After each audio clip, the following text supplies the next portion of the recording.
এই ঘনঘোর বর্ষায় চারিদিকে যখন ইলিশের উৎসবে ভোজন রসিক বাঙালি ভেসে চলেছে, ঠিক সেই সময় ঘরে বসে আপনার পাতে যদি পড়ে দেরাদুন রাইসের পোলাও আর ইলিশ পাতুরি, তাহলে কেমন হয় বলুন তো। নমস্কার, বাচাগে পিয়ালি ব্লগে স্বাগত।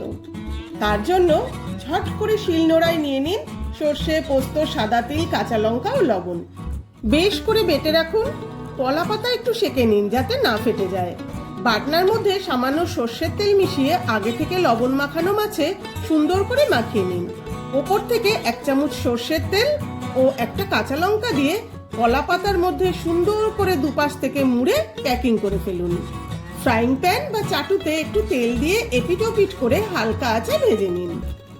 এই বর্ষায় দুপুরবেলায় ইলিশ পাতুরির সাথে পোলাও বা সাদা ভাত যাই হোক না কেন দারুণ জমে যাবে কিন্তু। যাই হোক, ভিডিওটি ভালো লাগলে লাইক, শেয়ার ও সাবস্ক্রাইব করতে ভুলবেন না কিন্তু।